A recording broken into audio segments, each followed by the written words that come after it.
আমেরিকার পারমাণবিক সাবমেরিন মোতায়েনের ঘোষণায় সতর্ক রাশিয়া, ধ্বংস করল ইউক্রেনীয় ৬১টি ড্রোন। ইউক্রেনের মানুষের মৃত্যুর পরোয়া করছে না ভারত, দাবি ট্রাম্পের। ভারতকে লক্ষ্যবস্তু করেছে যুক্তরাষ্ট্র ও ইউরোপীয় ইউনিয়ন, অভিযোগ ভারতের। গাজা উপত্যকার পুরোটাই দখলের পরিকল্পনা ইসরায়েলের, উদ্বিগ্ন জাতিসংঘ, তাৎক্ষণিক যুদ্ধবিরতির আহ্বান। ইরানের শান্তিপূর্ণ পারমাণবিক স্থাপনায় সামরিক আগ্রাসনের জন্য যুক্তরাষ্ট্রই দায়ী, ক্ষতিপূরণ চায় ইরান। ইমরান খানের মুক্তির দাবিতে উত্তাল পাকিস্তান।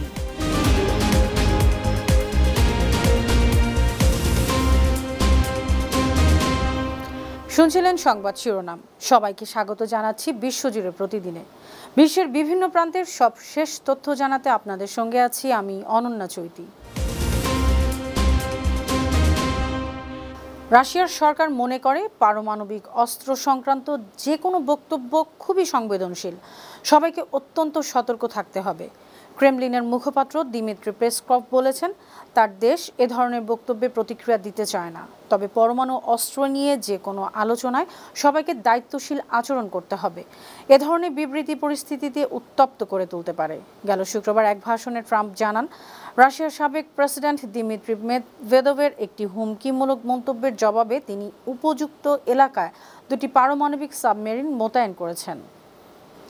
এদিকে সোমবার রাতে ইউক্রেনের ড্রোন হামলায় রাশিয়ার ভলগোগ্রাদ অঞ্চলের একটি রেল স্টেশন এবং বিদ্যুৎ লাইন ক্ষতিগ্রস্ত হয়েছে। হামলায় স্টেশনটিতে আগুন ধরে যায়, এ কারণে কিছু ট্রেন চলাচলে দেরি হয়। সাময়িকভাবে বিমান চলাচল স্থগিত করা হয়। রুশ প্রতিরক্ষা মন্ত্রণালয় জানিয়েছে, ইউক্রেনে ছোড়া ৬১টি ড্রোন ধ্বংস করেছে তারা। ইউক্রেনীয় কর্তৃপক্ষ বলছে, যুদ্ধের কৌশল হিসেবে রাশিয়ার বিরুদ্ধে চাপ সৃষ্টি করছে তারা। তবে মস্কোর দাবি, ইউক্রেন ইচ্ছে করেই বেসামরিক স্থাপনা ও জনগণকে লক্ষ্যবস্তু করছে।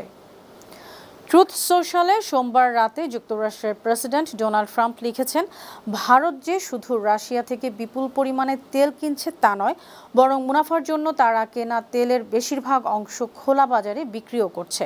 অথচ রাশিয়ার আগ্রাসনে ইউক্রেনের কত মানুষের প্রাণ কাটছে তা পরোয়া করছে না। এ কারণে তিনি ভারতীয় পণ্যের উপর শুল্ক আরও বাড়াবেন। এর প্রতিক্রিয়ায় ভারতের পররাষ্ট্র মন্ত্রণালয় বলেছে, ইউক্রেন সংঘাত শুরু হওয়ার পর রাশিয়া থেকে তেল আমদানির জন্য ভারতকে লক্ষ্যবস্তু করেছে যুক্তরাষ্ট্র ও ইউরোপীয় ইউনিয়ন। বিষয়টি অন্যায্য ও অযৌক্তিক। ফিলিস্তিনের গাজা উপত্যকার পুরোটাই দখলের পরিকল্পনা ঘোষণা করবেন ইসরায়েলের প্রধানমন্ত্রী বেনিয়ামিন নেতানিয়াহু।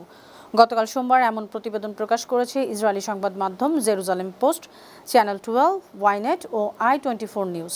প্রতিবেদনগুলোতে বলা হয়েছে, প্রধানমন্ত্রী নেতানিয়াহুর এ সিদ্ধান্তে ইসরায়েলি সামরিক বাহিনী পুরো গাজায় অভিযান সম্প্রসারণ করবে। হামাসের কাছে জিম্মিদের যেসব এলাকা রাখা হয়েছে সেগুলোও অভিযান হবে। নেতানিয়াহুর এমন পরিকল্পনার তীব্র নিন্দা জানিয়েছে ফিলিস্তিনের পররাষ্ট্র মন্ত্রণালয়। পরিকল্পনা ঠেকাতে তারা আন্তর্জাতিক সম্প্রদায়ের হস্তক্ষেপ চেয়েছে। ইসরায়েলের প্রধানমন্ত্রী বেনিয়ামিন নেতানিয়াহু জানিয়েছেন, এ সপ্তাহে মন্ত্রিসভা বৈঠক করবেন তিনি। সোমবার বৈঠকের শুরুতেই তিনি বলেন, তাদের মূল লক্ষ্য আটক জিম্মিদের মুক্তি এবং শত্রুকে পরাজিত করা। ইসরায়েল এখনও তীব্র যুদ্ধ পরিস্থিতির মধ্যে আছে। এ সময় জাতীয় ঐক্য অত্যন্ত জরুরি। এদিকে গাজায় মানবিক সংকট, বিশেষ করে খাদ্য সংকট নিয়ে বিশ্বজুড়ে তীব্র নিন্দিত হচ্ছে ইসরায়েল। গেল এক সপ্তাহে সেখানে ত্রাণ বহর ও বিমান থেকে সাহায্য পাঠানো হয়েছে। তবে ইসরায়েল দাবি করেছে, গাজায় অনাহার চলছে না, হামাস ত্রাণ লুট করছে, এমন অভিযোগ অস্বীকার করেছে হামাস। ইয়েমেনের উপকূলে শরণার্থী ও অভিবাসী বোঝায় একটি নৌকা ডুবে ৬৮ জন নিহত হয়েছেন। এ ঘটনায় আরও ৭৪ জন নিখোঁজ রয়েছেন বলে জানিয়েছে জাতিসংঘের আন্তর্জাতিক অভিবাসন সংস্থা IOM। ধারণা করা হচ্ছে নিখোঁজ ব্যক্তিরা মারা গেছেন। বিবিসি জানায়, রোববার সন্ধ্যায় ইয়েমেনের আবিয়ান প্রদেশের সাকরা উপকূলে আরব সাগরের প্রচণ্ড ঝোড়ো হাওয়ার কবলে পড়ে নৌকাটি উল্টে যায়। উপকূল থেকে ১২ জনকে জীবিত ও ৬৮ জনের মৃতদেহ উদ্ধার করা হয়েছে। নিহতের বেশিরভাগই ইথিওপিয়ার নাগরিক। চলতি বছরের মার্চে ইয়েমেনের ধুবাব জেলায় দুটি নৌকা ১৮০ জনের বেশি অভিবাসী নিয়ে সমুদ্রে ডুবে যায়। ফিলিস্তিনের গাজা উপত্যকায় ইসরায়েলি বাহিনীর বিমান হামলায় একদিনে প্রাণ হারিয়েছেন ৯৪ জন, আহত হয়েছেন ৪৩৯ জন। নিহতদের মধ্যে ২৯ জন ত্রাণ নিতে গিয়েছিলেন। সোমবার গাজার স্বাস্থ্য মন্ত্রণালয় জানিয়েছে, অনেকেই ধ্বংসস্তূপের নিচে চাপা পড়ে আছেন। উদ্ধার সরঞ্জাম ও কর্মী সংকটের কারণে তাদের জীবিত বা মৃত উদ্ধার করা সম্ভব হচ্ছে না। 2023 সালে 7 অক্টোবর থেকে শুরু হওয়া ইসরায়েলি সামরিক অভিযানে গাজায় মোট 60,933 জন নিহত হয়েছেন। আহত হয়েছেন 1,50,027 জনেরও বেশি ফিলিস্তিনি। গাজায় ইসরায়েলি জিম্মিদের নিয়ে হামাস প্রকাশিত ভিডিওকে মানব মর্যাদার লঙ্ঘন আখ্যা দিয়ে গভীর উদ্বেগ প্রকাশ করেছেন জাতিসংঘ মহাসচিব অ্যান্তোনিও গুতেরেস। জাতিসংঘের উপমুখপাত্র ফারহান হক জানান, গাজা ও পশ্চিম তীরে সহিংসতা চলছে, মানবিক সহায়তা বাধাগ্রস্ত হচ্ছে। মহাসচিব অবিলম্বে যুদ্ধবিরতি, জিম্মিদের মুক্তি এবং গাজায় ত্রাণ সহায়তা নিশ্চিতের আহ্বান জানিয়েছেন। তিনি আরও বলেন, গেল মার্চের পর থেকে কোনো আশ্রয় সামগ্রী গাজায় ঢুকতে পারেনি। খাদ্য সংগ্রহে গিয়ে বহু মানুষ নিহত হচ্ছেন। পশ্চিম তীরে বসতি স্থাপনকারীদের বিরুদ্ধে হামলা বেড়েছে। এ সময় ইসরায়েলকে আন্তর্জাতিক আইন মেনে চলতে আবারও আহ্বান জানান তিনি। ইসরায়েলের দিকে ফের ব্যালিস্টিক ক্ষেপণাস্ত্র ছুড়েছে ইয়েমেনের হুতি যোদ্ধারা।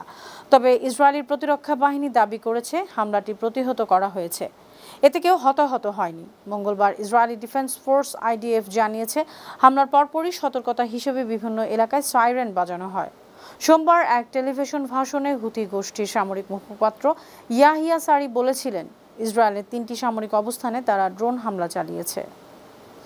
আন্তর্জাতিক নিষেধাজ্ঞা অমান্য করে আবারও আল আকসা মসজিদ প্রাঙ্গণে প্রার্থনা করেছেন ইসরায়েলের কট্টর ডানপন্থী নেতা ও জাতীয় নিরাপত্তা মন্ত্রী ইতামার বেন গভির। প্রত্যক্ষদর্শীরা জানান, বেন গভিরের নেতৃত্বে প্রার্থনার সময় অংশগ্রহণকারীরা নাচতে নাচতে উচ্চস্বরে হইচই করে ইহুদি ধর্মীয় আচার পালন করেন, যা ইসলাম ধর্মের মর্যাদা লঙ্ঘন করে। এ সময় অনেক ফিলিস্তিনিকে মসজিদে প্রবেশে বাধা দেওয়া হয়। বেন গভির বলেছেন, টেম্পল মাউন্ট ইহুদিদের জায়গা, তারা সেখানেই চিরদিন থাকবেন। বিভিন্ন মানবাধিকার সংস্থা ও আন্তর্জাতিক সম্প্রদায় বলছে, ইসরায়েলি ডানপন্থীদের এ ধরনের উস্কানিমূলক কর্মকাণ্ড মধ্যপ্রাচ্যে স্থিতিশীলতা নষ্ট করছে। ইরানের পররাষ্ট্র মন্ত্রণালয়ের মুখপাত্র ইসমাইল বাঘাই বলেছেন, আলোচনায় বসলে ইরানের শান্তিপূর্ণ পারমাণবিক স্থাপনাগুলোর উপর সামরিক আগ্রাসনের জন্য যুক্তরাষ্ট্রকে দায়ী করা হবে। তাদের কাছে ক্ষতিপূরণ চাওয়া হবে। সোমবার সংবাদ সম্মেলনে বাঘাই জানিয়ে দেন, যুক্তরাষ্ট্রের সঙ্গে সরাসরি কোনো আলোচনা করবে না তার দেশ। গেল 22 জুন যুক্তরাষ্ট্র ইরানের গুরুত্বপূর্ণ পারমাণবিক স্থাপনাগুলোতে ভারী বোমা হামলা চালায়। ওই হামলার কারণে ইরানের পরমাণু কর্মসূচি নিয়ে চলমান আলোচনা ভেস্তে যায়। পাকিস্তানের সাবেক প্রধানমন্ত্রী ও তেহরিক-ই-ইনসাফ PTI দলের প্রতিষ্ঠাতা ইমরান খানের মুক্তির দাবিতে দেশজুড়ে আন্দোলনের ঘোষণা দিয়েছে দলটি। মঙ্গলবার কারাবন্দী ইমরান সহ দলটির অন্যান্য নেতাকর্মীদের মুক্তির দাবিতে এই কর্মসূচি শুরু হয়েছে। ইমরান খানের বিরুদ্ধে দুর্নীতির মামলায় কারাদণ্ডের 2য় বর্ষপূর্তি উপলক্ষে এ বিক্ষোভের আয়োজন করা হয়। দলটির শীর্ষ নেতা আসাদ কায়সার জানিয়েছেন, সরকারের পতন না ঘটানো পর্যন্ত আন্দোলন চলবে। মধ্যপ্রাচ্যের রক্ষণশীল দেশ সৌদি আরবে মৃত্যুদণ্ড কার্যকরের সংখ্যা বেড়েছে।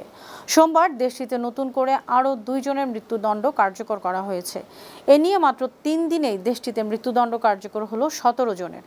সৌদি আরবের রাষ্ট্রীয় বার্তা সংস্থা সৌদি প্রেস এজেন্সি জানিয়েছে, সোমবার সন্ত্রাসী কর্মকাণ্ডের দায়ে দোষী সাব্যস্ত 2 জনের মৃত্যুদণ্ড কার্যকর করা হয়েছে। এর আগে শনিবার ও রোববার দেশটিতে মোট 15 জনের মৃত্যুদণ্ড কার্যকর করা হয়। তাদের বেশিরভাগই বিদেশি নাগরিক, তারা মাদক সংক্রান্ত অপরাধে দণ্ডিত। সুপ্রিয় দর্শক, এই ছিল আজকের বিশ্বজুড়ে প্রতিদিনের আয়োজন। দেশ বিদেশের বিভিন্ন খবর নিয়ে আবার আপনাদের সামনে হাজির হব। সে পর্যন্ত ভালো থাকুন, সুস্থ থাকুন, বানো টিভির সঙ্গেই থাকুন। ধন্যবাদ।